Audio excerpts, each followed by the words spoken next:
ఢిల్లీలో రైతుల మెగా మార్చ్లో పలు చోట్ల అయితే ఆల్రెడీ ఉద్రిక్త పరిస్థితులు చోటు చేసుకుంటూ ఉన్నాయి. పంజాబ్, హర్యానా మధ్య ఉన్న శంభు సరిహద్దు వద్దకు భారీగా సంఖ్యలో రైతులు వచ్చారు. సో రైతులపై అయితే పోలీసులు టియర్ గ్యాస్ కూడా ప్రయోగించిన పరిస్థితి కనిపిస్తోంది. ఢిల్లీ వైపు కదులుతున్నటువంటి వారిని అడ్డుకునేందుకైతే పోలీసులు పూర్తిగా ప్రయత్నాలు అయితే చేస్తూ ఉన్నారు. చర్యలు కూడా తీసుకున్నటువంటి పరిస్థితి కనిపిస్తోంది. ఉద్రిక్తత లేకుండా వాళ్ళని కంట్రోల్ చేసే ప్రయత్నం అయితే అక్కడ జరుగుతున్న పరిస్థితి. సో అన్నదాతల మెగా మార్చ్కి ముందు అసలు ఏం జరిగిందో ఒక్కసారి తెలుసుకునే ప్రయత్నం చేద్దాం. అయితే రైతు సంఘాల నాయకులతో కేంద్ర మంత్రుల బృందం చర్చలు అసంపూర్తిగా ముగియడంతోనే ఢిల్లీ చలో మార్చ్ నిర్వహించేందుకైతే అన్నదాతలు సిద్ధమైపోయారు.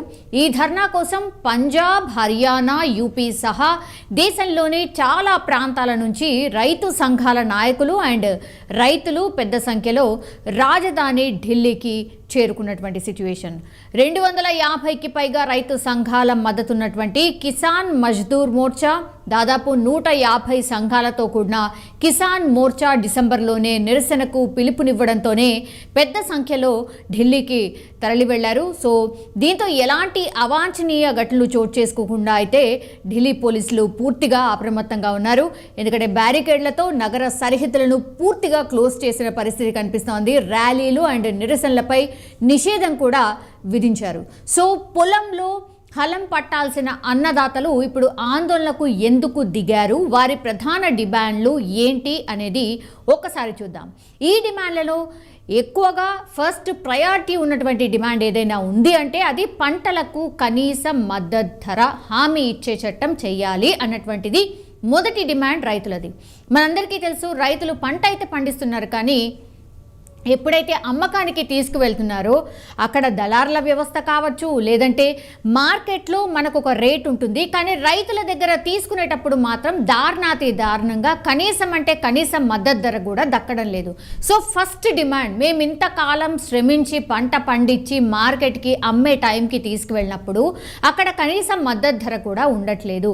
పేపర్లలో, టీవీల్లో ఒకటి మద్దతు ధర ఉంది అని వస్తుంది, కానీ మేము ఎప్పుడైతే అమ్మకానికి వెళ్తామో తూకం వేయడానికి వెళ్ళినప్పుడు మాత్రం కనీస మద్దతు ధర కూడా రావట్లేదు అన్నటువంటిది ప్రధాన డిమాండ్. దెన్ మార్కెట్లో అనిశ్చితి ఏదైతే ఉంటుందో, అంటే ఫ్లక్చువేషన్ ఆఫ్ రేట్స్ ఏవైతే ఉంటుందో దానికి సంబంధం లేకుండానే కనీస మద్దతు ధర హామీ లభించాలి మాకు అన్నటువంటిది రైతులు కోరుతున్న పరిస్థితి. అండ్ విద్యుత్ చట్టం 2020 రద్దు చేయాలి. అండ్ లఖీంపూర్ ఖేరీ ఘటనలో మృతి చెందిన రైతులకైతే నష్టపరిహారం ఖచ్చితంగా చెల్లించాలి. దెన్ రైతు ఉద్యమంలో పాల్గొన్న వారిపై కేసులు ఏవైతే నమోదయ్యాయో వాటన్నిటిని కూడా బేషరతుగా ఉపసంహరించుకోవాలి అన్నటువంటిది రైతుల ప్రధాన డిమాండ్లుగా ప్రస్తుతం అయితే కనిపిస్తున్నాయి.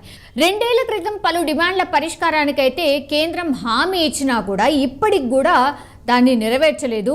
సో ఏవైతే చర్యలు చేపట్టాలో వాటన్నిటినీ కూడా రైతులు ఏదైతే హామీ ఇచ్చారో కేంద్రంకి సంబంధించిన పెద్దలు గతంలో కూడా హామీ ఇచ్చారు, వాటన్నిటినీ కూడా ఇప్పటికీ కూడా నెరవేర్చలేదు.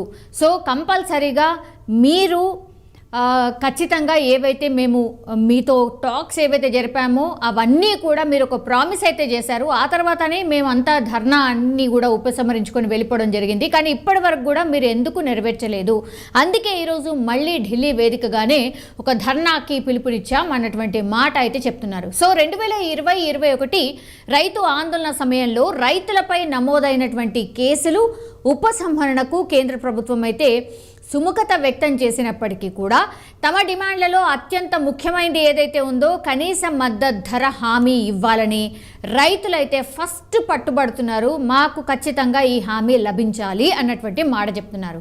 ఇక ప్రభుత్వం ఇచ్చిన హామీలు నెరవేర్చే విషయంలో అయితే ప్రభుత్వ నిబద్ధతపై అయితే రైతు సంఘాల నాయకులకు చాలా అనుమానాలు అయితే ఉన్నాయి. అంటే గతంలో జరిగిన ఎక్స్పీరియన్సెస్ ఉన్నాయి కాబట్టి సో చాలా అనుమానాలు అయితే ఉన్నాయి నాయకులకు. సో కనీస మద్దతు ధర, రుణమాఫీ డిమాండ్ల విషయంలో స్వామినాథన్ కమిషన్ సిఫార్సుల అమలును పరిశీలించేందుకు కేంద్రం ఒక కమిటీని ప్రతిపాదించింది. సో అయినప్పటికీ కూడా రైతులు వెనక్కి తగ్గడం లేదు. ఎందుకంటే కమిటీ వేసింది అంటేనే కాలయాపన కోసం అన్నటువంటి విషయం రైతులకు కూడా తెలుసు. కమిటీ వేయకుండా మీరు మేము పెట్టినటువంటి డిమాండ్ల మీద ఏదో ఒక డిసిషన్ చెప్పండి అని రైతుల డిమాండ్. కానీ మేము కమిటీ వేస్తాం, దాని మీద అధ్యయనం చేస్తాం అన్నటువంటి మాట కేంద్రం పెద్దలు చెప్తున్నారు. ఇక్కడే అసలు పంచాయతీ మొదలైంది. మాకు కమిటీ ఏం అక్కర్లేదు, మీరే ప్రాపర్గా ఒక ప్రామిస్ చేయండి ఆర్ మీరే చెప్పండి అవుతుందా అవదా అన్నటువంటి మాట అయితే రైతుల నాయకులు అండ్ రైతుల నుంచి అయితే ఒక డిమాండ్ అయితే వినిపిస్తోంది. సో భూసేకరణ చట్టం 2013 పునరుద్ధరణ, దెన్ ప్రపంచ వాణిజ్య సంస్థ నుంచి ఉపసంహరణ కూడా రైతుల డిమాండ్లలో ప్రధానమైనవిగా మనకు కనిపిస్తూ ఉన్నాయి. అండ్ మెగా మార్చ్ సందర్భంగా Kisan Mazdoor Sangharsh committee general secretary Sarwan Singh Pandher మాట్లాడుతూ కూడా తాము బ్యారికేడ్లను బద్దలు కొట్టాలు అనుకోవడం లేదు, చర్చలతోనే మా సమస్యలు పరిష్కరించుకోవాలనే భావిస్తున్నామన్నటువంటి మాట చెప్తూ ఉన్నారు. కానీ కేంద్రం తమకు ఏ విధంగా సాయం చేయట్లేదు అని కూడా ఆరోపిస్తున్నారు. అందుకే తప్పనిసరి పరిస్థితుల్లోనే ర్యాలీ మొదలుపెట్టాము, రోడ్లను బ్లాక్ చేస్తున్నాము అన్నటువంటి మాట కూడా చెప్తున్నారు. సో పంజాబ్ హర్యానా సరిహద్దులు అండ్ అంతర్జాతీయ సరిహద్దులు కనిపిస్తున్నాయని అంటున్నారు రైతు నేతలు. రైతుల ఆందోళనను భగ్నం చేసేందుకైతే పోలీసులు పూర్తిగా ప్రయత్నం చేస్తున్నారు. అత్యంత కట్టుదిట్టమైనటువంటి భద్రతా ఏర్పాట్లు కూడా ఢిల్లీ బార్డర్స్ ఏవైతే ఉంటాయో అన్ని బార్డర్స్లో కనిపిస్తూ ఉన్నాయి. సో ఈ రైతులు ఎక్కడి నుంచి అయితే ఎంట్రీ కావాలనుకుంటున్నారో లోపలికి, అక్కడ పూర్తి అన్ని ఎంట్రీస్ని కూడా క్లోజ్ చేసిన పరిస్థితి, భారీగా బలగాలను కూడా మోహరించిన సిచ్యువేషన్ కనిపిస్తోంది. సో నగర సరిహద్దులో భారీగా బలగాలను అయితే మోహరించారు. దాని రహదారులపై బహుళ అంచెల్లో కూడా బ్యారికేడ్లను ఏర్పాటు చేశారు. పలు చోట్ల అయితే కాంక్రీట్ బ్లాక్స్ కావచ్చు, ఇనుప కంచెలు కావచ్చు, మేకులను కూడా అడ్డుగా పెట్టారు. ఎందుకంటే వెహికల్స్ని చాలా వేగంగా దూసుకొచ్చి లోపలికి వెళ్ళిపోయినా కూడా ఏం చేయలేని సిచ్యువేషన్ ఉంటుంది కాబట్టి అందుకని ఇనుప కంచెలు కావచ్చు, దెన్ మేకులు అంటే మొలలు ఏవైతే ఉంటాయో అవి కూడా ఏర్పాటు చేశారు. అంటే టైర్స్ బర్స్ట్ అయిపోయి అక్కడే వెహికల్ ఆగిపోయే విధంగా కూడా అన్ని ఏర్పాట్లు చేసుకొని ఉన్నారు పోలీసులు. సో ఢిల్లీ అంతటా కూడా నెల రోజుల పాటు 1 month పాటు 144 సెక్షన్ విధించేశారు. అండ్ ముందు జాగ్రత్తగా అయితే పార్లమెంట్ సమీపంలో ఉన్నటువంటి సెంట్రల్ సెక్రటేరియట్ మెట్రో స్టేషన్ని కూడా పూర్తిగా మూసివేశారు. దాని సరిహద్దులో భద్రతను పూర్తిగా కట్టుదిట్టం చేశారు. ప్రతి వెహికల్ని క్షుణ్ణంగా చెక్ చేసిన తర్వాతే లోపలికి అనుమతిస్తున్న పరిస్థితి కనిపిస్తోంది. దీంతో మన అందరికీ తెలుసు ఢిల్లీలో భారీగా ట్రాఫిక్ జామ్ కూడా ఏర్పడుతోంది. గాజీపూర్ జిల్లా సరిహద్దుల్లోని హైవేలపై అయితే కిలోమీటర్ల మేర వాహనాలు పూర్తిగా బారులు తీరి కనిపిస్తున్నాయి. ఎందుకంటే ప్రతి వెహికల్ని క్షుణ్ణంగా పరిశీలించిన తర్వాతే లోపలికి ఎలోస్ చేస్తారు కాబట్టి పూర్తిగా రోడ్స్ అన్ని కూడా బ్లాక్ అయి కనిపిస్తున్నాయి, మెల్లిగా కదులుతున్నాయి. సో అది సిచ్యువేషన్. ట్రాఫిక్ నెమ్మదిగా కదులుతోంది. దాని కిలోమీటర్ దూరానికి గంటకు పైగా సమయం పడుతుందంటేనే ఎట్లాంటి చెకింగ్ ఉందో మనం అర్థం చేసుకోవచ్చు. దీంతో అయితే వాహనదారులు తీవ్ర ఇబ్బందులు పడుతున్నారు. దాన్ని శంభు సరిహద్దు వద్ద వరకు కూడా భారీ సంఖ్యలో వచ్చినటువంటి రైతులపై అయితే పోలీసులు టియర్ గ్యాస్ ప్రయోగించారు. దాన్ని ఢిల్లీ వైపు కదులుతున్న వారిని కూడా అడ్డుకునేందుకు పోలీసులు అయితే పూర్తిగా ప్రయత్నాలు కొనసాగిస్తున్నారు.